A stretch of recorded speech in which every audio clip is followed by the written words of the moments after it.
This week, we got more rumors about the PS5 Pro, some GTA 6 rumors, and what the heck is going on with the PSVR2?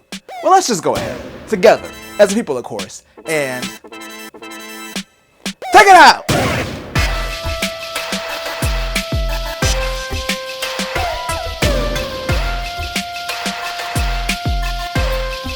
And welcome to another sensational Sunday. I'm Mike and I'm ready to go pro. The PS5 Pro, that is, as we talk more about the rumored performance of Sony's upgraded console. So last week I covered the rumors of the supposed specs that leaked of the PlayStation 5 Pro, and it's rumored that it's going to have 67 teraflops of compute power using upscaling, or 35.5 teraflops of real-world performance without upscaling, in comparison to the current PS5's 10 teraflops of performance. To which I said, that seems unlikely for a mid-life cycle upgrade. Well, there's been some further clarification on these rumors. So the CPU in the PS5 Pro is rumored to only be about 10% faster than the current CPU, but the GPU is rumored to be rated at 33.5 teraflops. But the architecture for the GPU is different, so it's not directly comparable to the current PS5. So according to the IGN article, if you were to compare system to system, it'd more likely be 10 teraflops compared to 16 or 17 on the PS5 Pro, which sounds a lot more reasonable to me. So it'd be a little bit more powerful and then have upscaling to push it even further. But the reason this information even came up again this week is because Digital Foundry made a prediction about GTA 6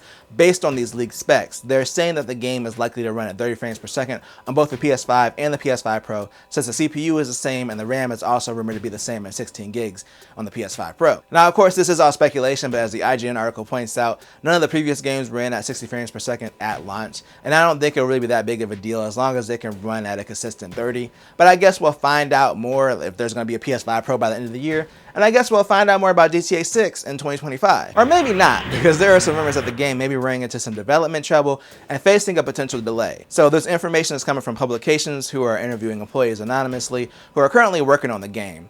There are a couple of pieces to this, which started last month. Bloomberg reported that Rockstar was mandating that employees had to return to the office due to fear of them falling behind on their development schedule. So basically in April, they got to be back in the office. Now, the second part of this are the rumors about the game from the employees that Kotaku interviewed recently. Now, the first part of it is, we don't have an official release date, but they're saying that they're aiming for a spring 2025 release, but it's possible that it may slip into late 2025 or even 2026 at this point. Of course, when the game was officially announced, like I mentioned, Rockstar didn't give an exact date, it just said 2025. So it's not like if they launch in late 2025, it would really matter that much to the general public since they didn't give an exact date.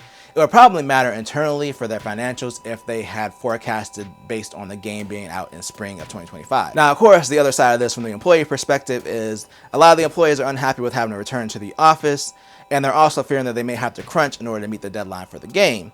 It may also affect people that were hired for remote-only positions, as they could potentially be laid off. But overall, it seems like it's a bit of a mess right now at Rockstar. But I will say it seems like a lot of companies are dealing with these type of issues right now because a lot of people were hired during lockdown for remote positions, and now they're trying to get people to pivot back to coming back to the office. Either way, it's not great for the employees. I'm sure the game will be fine even if it does come out in 2026. But it may not even make it to 2026. The PSVR2, that's what we're talking about today. And our final story. So let's for a second imagine I'm in a tree. I'm going to go off on a limb and say the PSVR2 isn't doing too well. And that's just based off of the buzz around it, like there is none. I mentioned it before from a technology standpoint that it's a really good headset, but it's a hard sell since it costs more than the PS5 itself. Well, it's rumored that not only is the headset not doing well, but Sony may be pausing manufacturing of the PSVR2. So there's speculation by analysts that Sony manufactured more than 2 million PSVR headsets, but have only sold about 1.7 million since launch, and the sales have continued to slow, and they're sitting on excess inventory. It's also speculated that they only sold 325,200 for the last 3 months of 2023, which is pretty bad considering that that's the holiday season where people are doing a lot of big spending. So based on all of this, the rumor is that they're basically pausing making any more headsets until they can get rid of the inventory they have.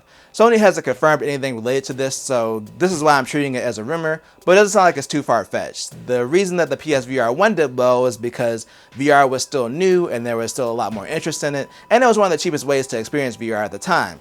Now, VR is kind of stagnant, and they made a headset that is great, but is way more expensive, so I'm not surprised to see it not doing well.